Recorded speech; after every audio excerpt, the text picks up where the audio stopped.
আপনারা কোনো ভিডিওতে দেখবেন না আমি কাউরে মারতে বলছি। ছোট চাকু, কেচি, ফয়েল পেপার, হাতুড়ি, বাটাল, অমুক তমুক, এগুলো কি এটা এমনি এমনি থাকার কথা? তো আমার লাইফে আমার কখনো মনে হয় না যে সন্ধ্যার পরে কখনো আমি সরার উদ্যানে ঢুকেছি। আমাদের গত জাতীয় নির্বাচন হলো, এরপরে 21শে ফেব্রুয়ারি হলো। তো এই দুটোর কারণে আমরা কিন্তু দুইটা বড় বড় ইভেন্ট ছিল, আমরা কিন্তু কোনো দিকে চোখ দিতে পারি নাই। এরপরে আবার রোজা শুরু হয়ে গেল। তো এই রোজা শুরু হওয়ার পরে আমরা এমনি বিভিন্ন জায়গা থেকে বিভিন্ন রকমের আউটপুট পাচ্ছিলাম, তথ্য পাচ্ছিলাম যে এই বিশেষ করে কিশোর গ্যাং বা উঠতি বয়সের ছেলেরা বিশেষ করে, এবং আরও এরা যেমন ধানমন্ডি লেক এলাকায় খুব ব্যাপক একটা বিচরণ, বিশেষ করে যে বাবা মাকে বলে আসে যে আমরা তারাবি নামাজ পড়তে যাচ্ছি, আর হয়তো আদৌ সে তারাবি নামাজ পড়তেছে না, কিন্তু ওই যে লেকের থেকে ঘুরে বেড়াচ্ছে। ওই দুষ্ট যারা ছেলেবেলে আছে ওদের সাথে মিলেমিশে হয়তো বা গাঁজা বা অন্য কোনো মাদক দ্রব্য সেবন করতেছে। তো এইটা একটা তথ্য ছিল। আমরা কিন্তু ওইখানে লেক এলাকায় ব্যাপক একটা অভিযান দিয়েছি এবং এটা কন্টিনিউ থাকবে। এর বাইরে পাশাপাশি আমরা দেখলাম যে এই সোহরাওয়ার্দী উদ্যানেও কিন্তু একই অবস্থা। ইতিপূর্বে দেখেছেন যে সোহরাওয়ার্দী উদ্যানে এই আমাদের সাম্য মার্ডার হয়েছিল। এরপরে বেশ কয়েকটা ইনসিডেন্ট হয়েছে যেখানে এই মাদক সেবন করতে গিয়ে চাকু মারা, বড় গুরুতর আহত করা, প্রায়ই কিন্তু এই ধরনের ঘটনা ঘটে। এরই প্রেক্ষিতে আমরা চিন্তা করলাম যে আমরা আসলে এমনি নিয়মিত অভিযান তো ছোটোখাটো চলেই। তো গতকালকে আমরা সবাই মিলে আমাদের সকল অফিসার, ওসি, ইন্সপেক্টর বা যারা অন্যান্য যারা ছিল তাদেরকে সবাইকে নিয়ে আমরা যে পুলিশ কন্ট্রোল রুম থেকে বেশ ফোর্স নিয়ে আসছিলাম, রিজার্ভ ফোর্স 50-60 জনের মতো। তো এদের সহ আমরা কিন্তু একটা অভিযান দেওয়ার শুরু করি। তো শুরু করার পরে যে বিষয়টা হয়েছে যে কিছু অনাকাঙ্ক্ষিত ঘটনা ঘটে গেছে, আপনারা ইতিমধ্যেই দেখেছেন যে কিছু ভাইরাল হয়েছে। তো আমরা চেষ্টা করি যে পুলিশের যে নিয়মকানুন মেনে চলে কোনো কিছু করা, তারপরেও অন গ্রাউন্ডে অনেক কিছু ঘটে যায়। হয়তো অনেক কিছু আমাদের ল্যাপস থাকে, কিছু কিছু ক্ষেত্রে আমাদের হয়তো বা অজান্তে অনেক কিছু ঘটনা ঘটে যায়। তো এরকমই কিছু ঘটনা ঘটে গেছে, কিন্তু এটা আমরা তো একেবারে দেশের স্বার্থে, মানুষের স্বার্থে, ওই এলাকার স্বার্থে কিন্তু আমরা কাজ করি।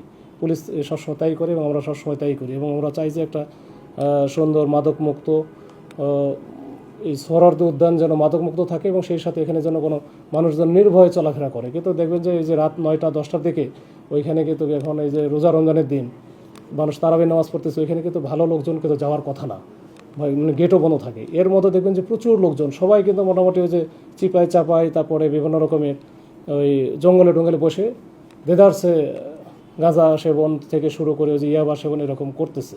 তো এগুলো হচ্ছে করে আমরা মাঝে মাঝে প্রায়ই ধরি। তো গতকালকের অভিযানও এরকমই ছিল। এর মধ্যে কিছু ব্যত্যয় ঘটলো। আমরা কিছু একজনের সাথে তো তর্ক বিতর্ক হচ্ছিল।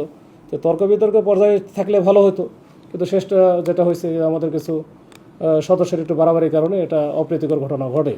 এটা আসলে আমার কাছে মনে হয়েছে যে এটা একটা অনাকাঙ্ক্ষিত ঘটনা।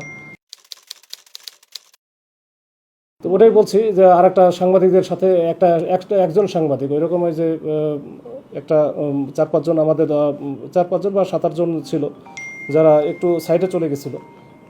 তো ওখানে মনে হয় কিছু শিক্ষার্থী পরিচয় দিয়ে তারা গাঁজা সেবন করতেছিল। তো ওইখানে ধরতে গিয়ে তখন আমাদের এক পুলিশের কনস্টেবলকে কিন্তু হচ্ছে যে চাকু মারে, যেটা মাথায় একবারে ডিপ আকারে ঢুকে যায়।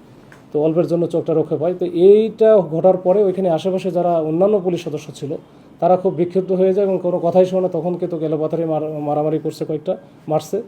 এর মধ্যেই কিন্তু সাংবাদিকও পড়ে গেছিলো। তো এটা ওরা বলতেছে তারা আসলে মিসআন্ডারস্ট্যান্ডিংয়ের কারণে এটা হয়েছে। তো যাই হোক, এটা বিতর্ক থাকতেই পারে।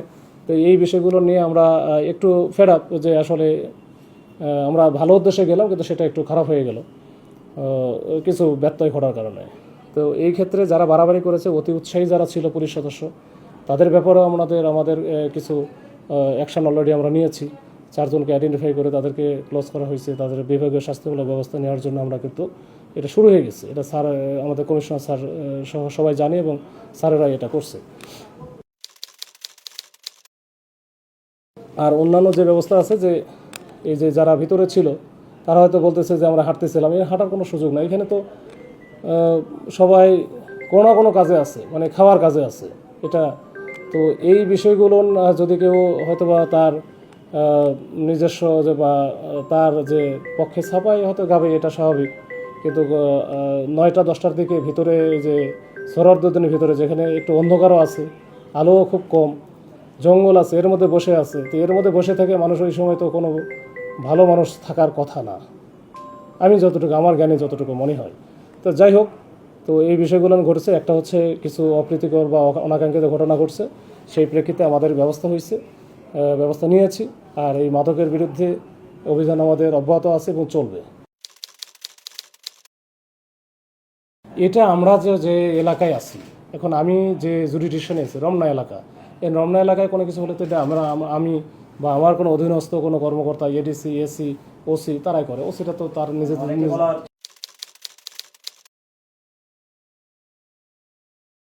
এটার সাথে ওটা কোনো সম্পর্ক নাই, এটার সাথে কোনো সম্পর্ক নাই। আমরা হচ্ছে খালি শিক্ষামন্ত্রী, তাহলে এই শিক্ষামন্ত্রী আসার আগে বহুবার হচ্ছে দেখেন যে আপনাদের ওই যে মিডিয়াতেও আছে যে সোহরাওয়ার্দী উদ্যানে আমরা মনে হয় 20-25 বার আমি নিজে গেছি, এবং আমার নিজের বাইরে তো বহুবার অপারেশন হয়েছে। আমরা যখন মাঠে যাব, যখন আমি কেবল তল্লাশি করবো, ম্যাজিস্ট্রেট কেন লাগবে এখানে? তো আমি তল্লাশি করবো, আমার যদি সন্দেহজনক মনে হয় যে তাকে আমার সন্দেহ মনে হচ্ছে, তাকে আমি প্রপারলি তাকে বলবো যে ঠিক আছে, জাস্ট হ্যান্ডস আপ। এরপরে আমরা অন্যান্য জিনিসগুলো যে আছে, যে হয়তো কেউ না কেউ তো আশেপাশে থাকে, থাকার কথা, তো তাদের সামনেই, এবং যে করছে সে তো নিজেও দেখতেছে, ওখান থেকে আমরা তাকেই বলি যে আপনি হচ্ছে আপনার পকেটে কি আছে বের করেন, আপনার মোবাইলে কি আছে, মোবাইল আছে কিনা বা মানিব্যাগ আছে কিনা বের করেন, বের করে আমাদের একটু দেখান। যদি আরও কিছু মনে হয়, আমরাও হচ্ছে হাত দিয়ে অনেক সময় সে নিজে বের করে দেয় না। তো এগুলো হচ্ছে এটা তো তল্লাশি করে আমি যদি পাই তাহলে সেটা ব্যাপারে সেটা একটা ব্যবস্থা হবে।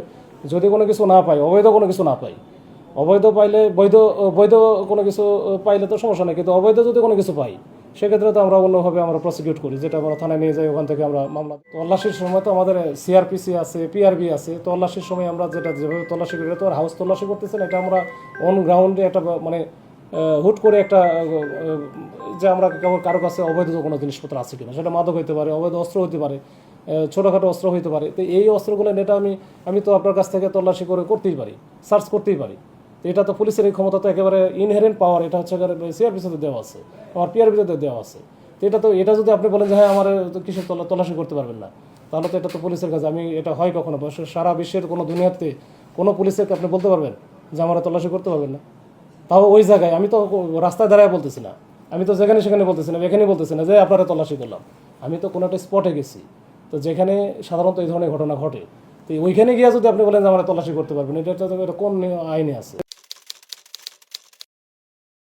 না, যাদের কাছে পাওয়া গেল না, এখন দেখা গেলো যে অনেকের বেশ কয়েকজন আছে যে যাদের এই যে তর্কাতর্কি হয়েছে, তাদের কাছে দেখা গেলো যে খাওয়ার জন্য যে এলিমেন্টস ইনগ্রিডিয়েন্টস দরকার, যেমন হচ্ছে এই যে ছোট চাকু, তারপরে যে কেচি, তারপরে ফয়েল পেপার, হাতুড়ি, বাটাল, অমুক তমুক, এগুলো কি এটা এমনি এমনি থাকার কথা?